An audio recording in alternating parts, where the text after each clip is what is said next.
What's up, my wizards? It's Dev, Mtg. We like it of magic, and today we got some more War of the Spark spoilers for you, and they're pretty crazy. The S has hit the proverbial fan today, story-wise, but we also got some really good playable stuff, so let's go ahead and get to it.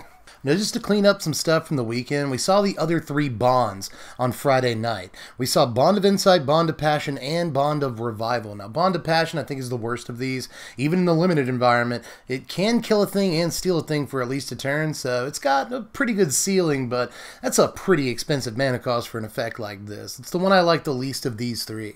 Bond of Insight, I think, might actually have the most standard playability, even if it never actually sees standard play. But I could see this being a one-of in certain decks. The mill effect isn't necessarily where you want to be. It's not that big of an effect, but I will say that it does fuel itself. If you don't already have good targets for it, you probably shouldn't be casting it in the first place, but just in case you ever do, because you need to for whatever reason, you already have an instant that you absolutely need to get back. You like to add a sorcery to the pile, it does fuel itself, so there is that. And I will say, late in the game, getting back a counterspell and a Kaya's Wrath seems pretty good, but it takes a lot of mana to actually take advantage of having made that play. So, 8 mana to cast both this and Kaya's Wrath on the same turn. So I don't see this being more than a one-of, and I really don't see it being played at all. But if it is, probably a one-of. It's not a terrible card, but it's probably better options. Aside from that, though, Bond of Revival is probably my favorite of these. But again, I still think the blue one is more likely to see actual play, and you may have been able to tell by my analysis I don't think it's actually that likely to see play. Bond of Revival is just my favorite because it's a reanimation spell, and I like reanimation spells. I've really wanted a good non-zombify for 4 mana reanimation spell in standard for a while now. We still don't have that, but at least we got a pseudo Rise from the Grave that cuts off the ability to use every graveyard.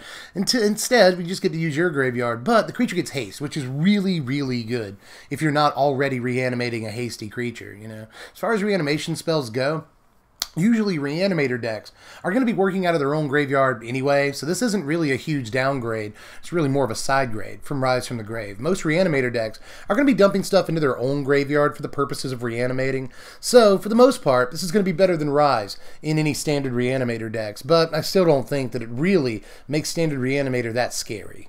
Now let's get into some lower powered stuff from today before we get into the really big hitters. There's Ashiok's Skulker. That's right, Ashiok.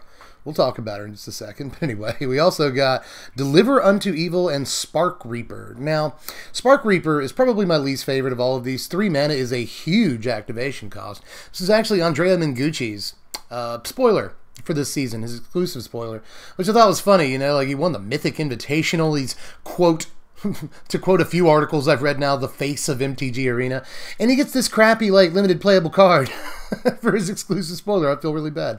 But this is 3 mana for a 2/3 zombie.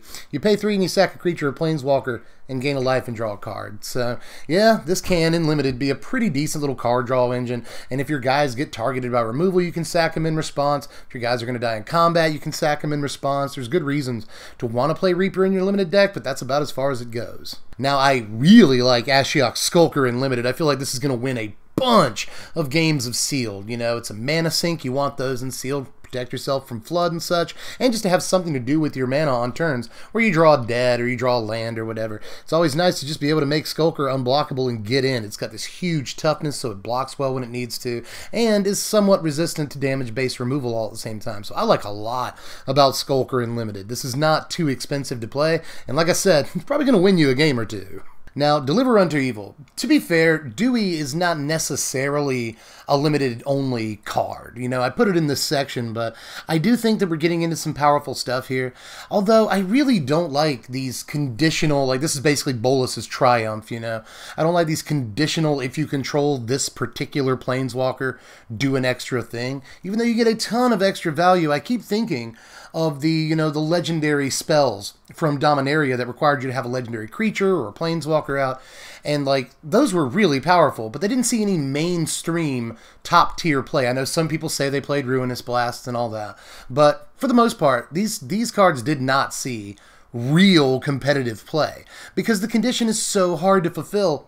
So I imagine that having a specific planeswalker out instead of just any legendary or planeswalker is going to make the condition on these really, really difficult. And just like all the other ones, this effect is relatively medium if you don't have a Bolas Planeswalker. You'd much rather play a card like Fine Finality, or even like Dead Revels maybe than a card like this in most situations. But Find Finality is just much, much better. It gives you a much wider spread of options. It's easier just to get back the 2 creatures you actually want. But when you do have a Bolas Planeswalker out, this is just draw 4 from your graveyard, which is an absolutely insane rate at 3 mana. So if you do have a Bolas Planeswalker, this thing is absolutely busted to the roof, but the floor on it is insanely low for the most part, and that's probably what you're mostly going to be experiencing when you cast this card, is the floor of it. But next, let's check out Raptor de Huatli. What the heck could that mean? Oh, Huatli's Raptor. That makes sense. It's 2 mana, a green and a white for a 2/3 dinosaur, yay, with vigilance. And when it enters the battlefield, you proliferate. Yeah, Gus, I'll show my face for this one. I'm not actually as impressed as I want to be by this card. I do like a 2 mana 2/3, but in this day and age, it's not like we haven't seen that before a bunch of times. So a 2 mana 2/3 isn't as impressive as it should be. The vigilance is pretty nice though. You can swing in against other aggro decks and still have it up to block against, their smaller or even medium creatures if you're trying to trade. So I do think that vigilance on a 2 mana 2/3 and overstated, undercosted body is probably a better ability than it usually is. So I'll give it that much. And the creature type is relevant too. I mean, just the other day I was like, hey, no dinosaurs on no Ravnica. It turns out, Huatli will bring a dino to ride on. So, we got this thing. And when, it enters the battlefield, proliferate is actually, that's very, very good. But probably not usually on turn 2. Best thing I can think is maybe Pelt Collector alongside this, turn 1 Pelt Collector into turn 2 Dino. Seems pretty good, but it has to outclass the other 2 drops that decks playing Pelt Collector would want to play, and I'm not sure that it does, although that playline does look really good, especially when you've got other creatures in the deck, like, say, Incubation Druid. There's a bunch of stuff you can put +1/+1 counters on, Gruul Spellbreaker. Now you aggro of some kind, when this enters the battlefield, your Spellbreaker can get even bigger if you put the counter on it to begin with. It works kind of well with like Rhythm of the Wild and Hadana's Climb and anything else that puts counters on stuff, obviously. But 2, this could work with Planeswalkers. Not going to be any 1 mana Planeswalkers from what I can tell. I said there's not going to be any dinosaurs either, so what do I know? But it's highly doubtful there's going to be any 1 mana Planeswalkers. This would just absolutely murder with. So, all that being said, I'm not sure where the card fits, but there are plenty of decks with Planeswalkers and creatures with counters on them to want at least, I won't say, I've already said overstated, but I think that was probably the wrong descriptor. An aggressively statted body at this cost is going to be good in the decks that do want it, and I can imagine there's going to be 1 or 2. Oh, and here's Spark Harvest. In case you're wondering why I'm not covering this card, it's because I actually already have. It was my exclusive preview this morning. Go check that video out. Link in the description if you haven't seen it yet. I got a lot to say about Spark Harvest. It's a pretty sweet card at the common level. But let's move on to Ashiok Dream Render. Ashiok's Bashiok, everybody. This is 3 mana, 1 and then 2 hybrid Dimir mana for a 5 loyalty Planeswalker. Not too bad. Spells and abilities your opponents control can't cause their controller to search their library. And you can -1 Ash to have target player to put the top 4 cards of their library into their graveyard and then exile their graveyard. Actually, exile each opponent's graveyard in case you're playing Commander. That matters because you target 1 person. You get rid of everyone's graveyard. It's pretty insane. But I actually think this might have like modern relevance, if only because it stops fetch lands. But this will come down after your opponents probably use most of their fetches. But I mean, they're still going to keep drawing them, right? And they're just going to be dead in their hand for the most part. So it makes Ashiok pretty good. But there's plenty of other tutors in the modern and even legacy environment that this completely stops cold in the same way that like Aven Mind Sensor does, but a little bit better, Aven Mind Sensor is like really easy to remove, and they still get to search the top 4 cards, so they'll usually still get something, Doesn't stop fetch lands that well a lot of the time, although it does occasionally. This looks like a pretty fair upgrade to a card like Mind Sensor, even though it can't fly over and win the game by itself or anything. That static ability is just gorgeous in some formats. As a sideboard card, it's probably got a chance, but it's also another mill Planeswalker. I talked about wanting one of these before this set came out. We actually have 2 now. This and Jace. And I guess Tamio if you're trying to self-mill. So there's 3, really. So, but these are just pure mill your opponent out cards, and I think that's really, really sweet. This also stops like Mastermind's Acquisition in Standard and a couple of other important cards. So, big fan of this. It looks mostly like a sideboard piece, but again, these mill decks are probably going to play it in the main deck. 3 mana to mill 4 isn't a great deal, but 3 mana to mill 12 over the course of a few turns sounds a lot better.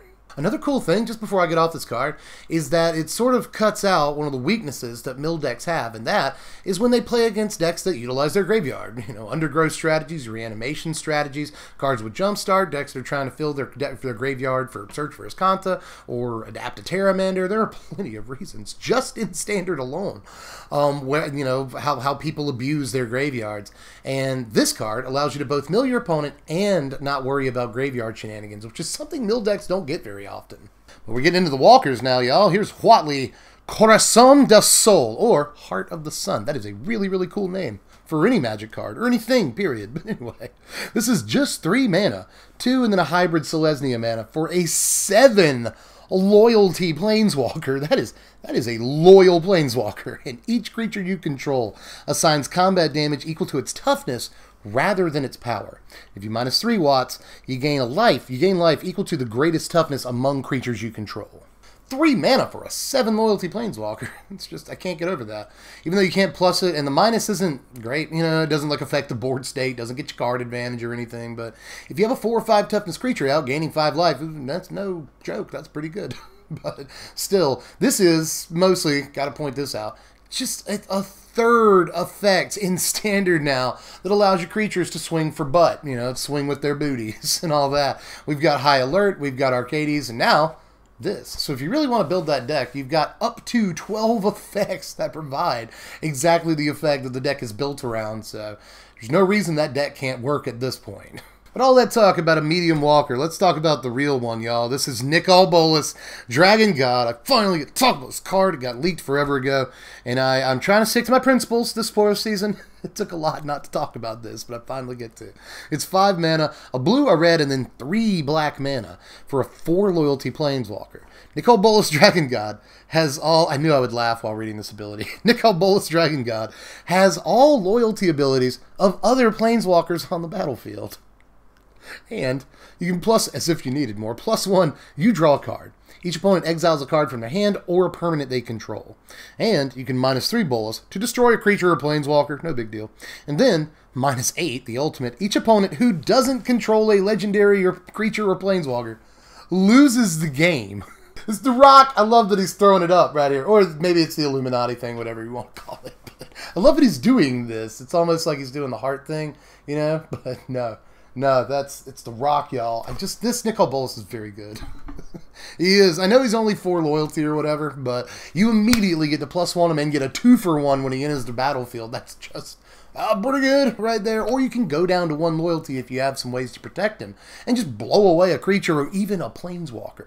And it's really cool that -3 works with the eventual ultimate, whereas you can just, you know, blow stuff away, keep them off of legendary creatures, legendary, you know, planeswalkers and stuff, and then eventually just win the game if you can actually ultimate this.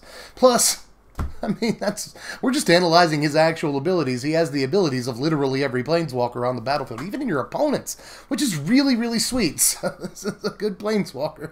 I mean, I know 4 loyalty for 5 isn't necessarily the best rate, but everything the planeswalker does, which is literally everything every planeswalker does, in fact, is very, very good. And even if there are no other planeswalkers out, it's still an insanely threatening planeswalker that'll catch you up when behind and pull you way far ahead when you're already ahead. You know, it breaks parity really well by, again, creating 2-for-1s. That's what Bolas is often about anyways, 2-for-1s, you know. So that first ability is really illustrative of who this planeswalker is, and I like that. Plus, honestly, the +1 I like, that's probably what I like the most about the card, even though the ultimate is possible, especially with so much proliferate in the format. If you pair this with walkers that can +2, it'll get to the ultimate really, really fast. So the ultimate is not, you know, just ignorable.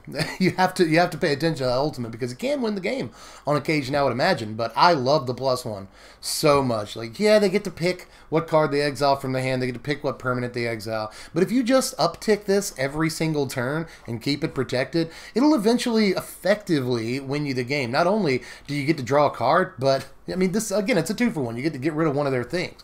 And notice, like, how good Teferi is once you get the emblem. And this +1 is kind of like that. I know it's a weird comparison. But once you get the Teferi emblem, every time you draw a card, they exile a thing. And it's kind of like that, except you don't have to get the ultimate. Right? Like, you just draw a card and exile a thing literally every turn. And that's if you can keep it out long enough and protect it and you're already in control of the game when you drop it, it's just going to be lights out within a couple of turns just from +1ing him. And if it isn't lights out within like 3 or 4 turns, you can just ultimate and win the game. Shut off the lights, let's go home, kid. Like, this is a ridiculous Planeswalker. Well, we got a couple of more cards to talk about today, and they're both big story moments, but let's start with the card I bet a lot of people would finish their spoiler videos with, and that is the Elderspell. This is 2 black mana for a sorcery. Destroy any number of target planeswalkers. Choose a planeswalker you control. Put 2 loyalty counters on it for each planeswalker destroyed this way.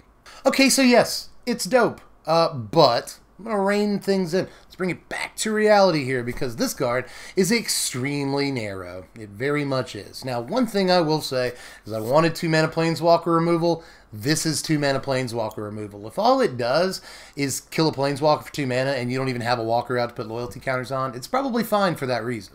And especially if a lot of these planeswalkers we've been seeing spoiled do see play in the next standard, which I'm a little apprehensive to say that a lot of them will. I think that like 3 or 4 of them almost certainly will, but will a lot of them? That's a whole other question, but let's put that aside for another day. If a bunch of these planeswalkers see play in the next format, this is probably main deckable because it, you know, right now it's not every day you have a planeswalker to blow up.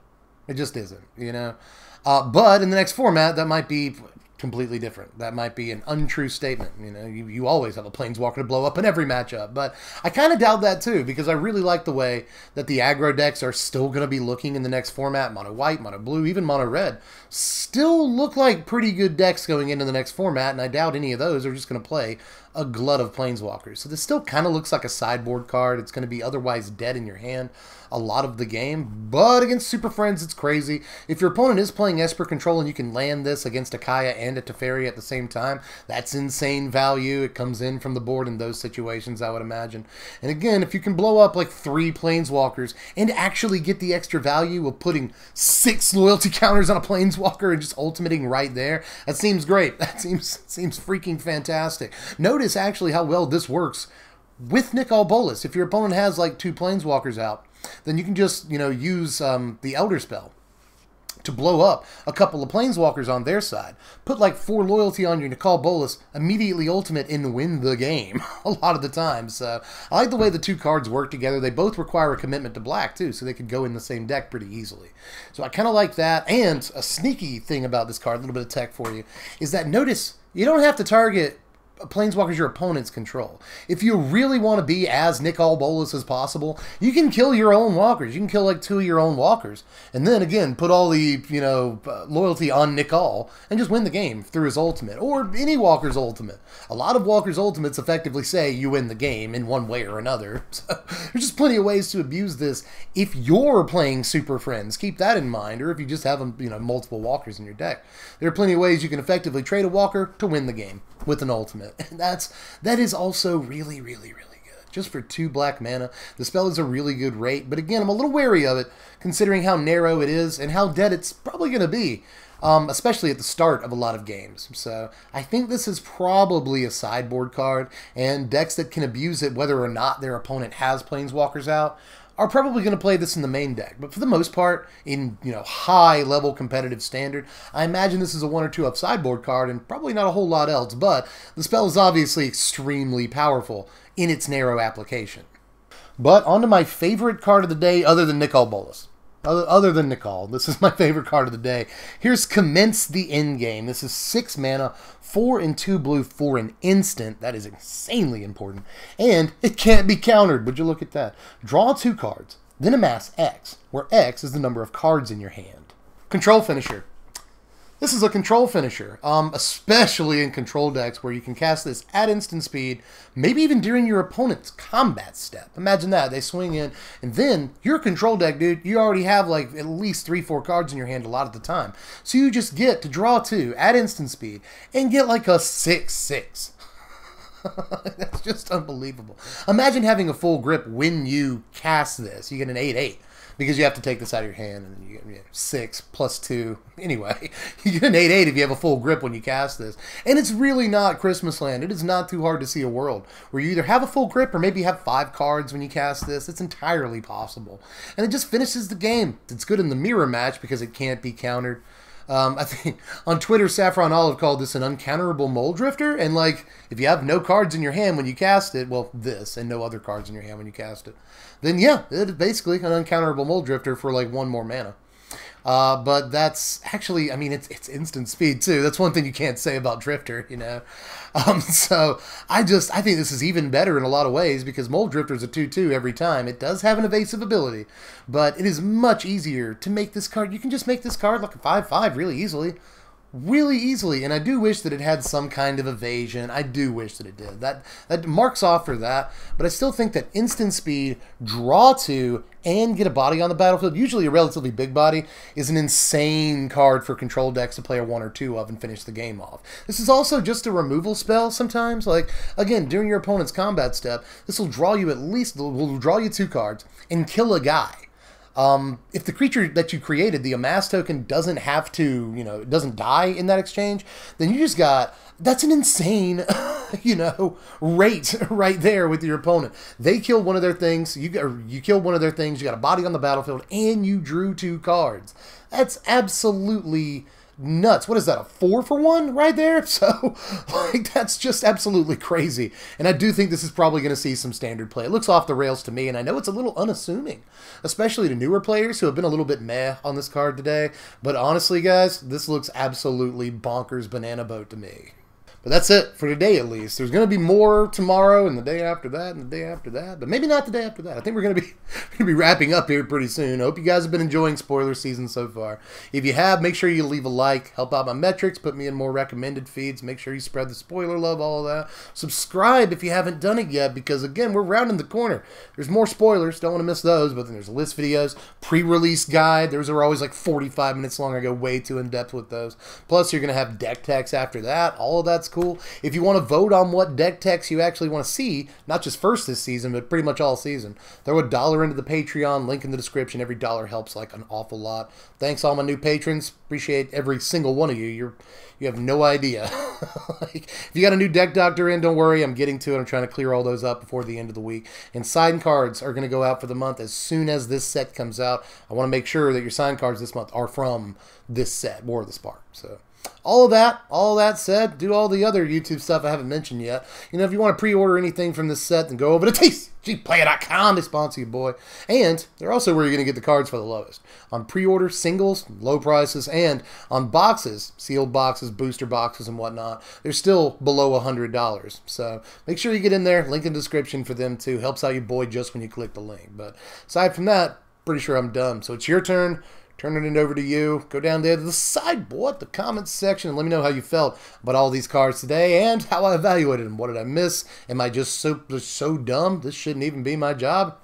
I'm really inviting a lot of people to hate at this point. But honestly, if I did miss something, I want to know what interactions I missed. This is an important time to all put our heads together as a community and see what the powerful stuff is we can do. So if I missed something, let me know down there. But aside from that, pretty sure I'm good on this one. So I'll catch you cats later. I'm Dev from The Place. Thanks for watching, my wizards. Make sure you spread love and be kind.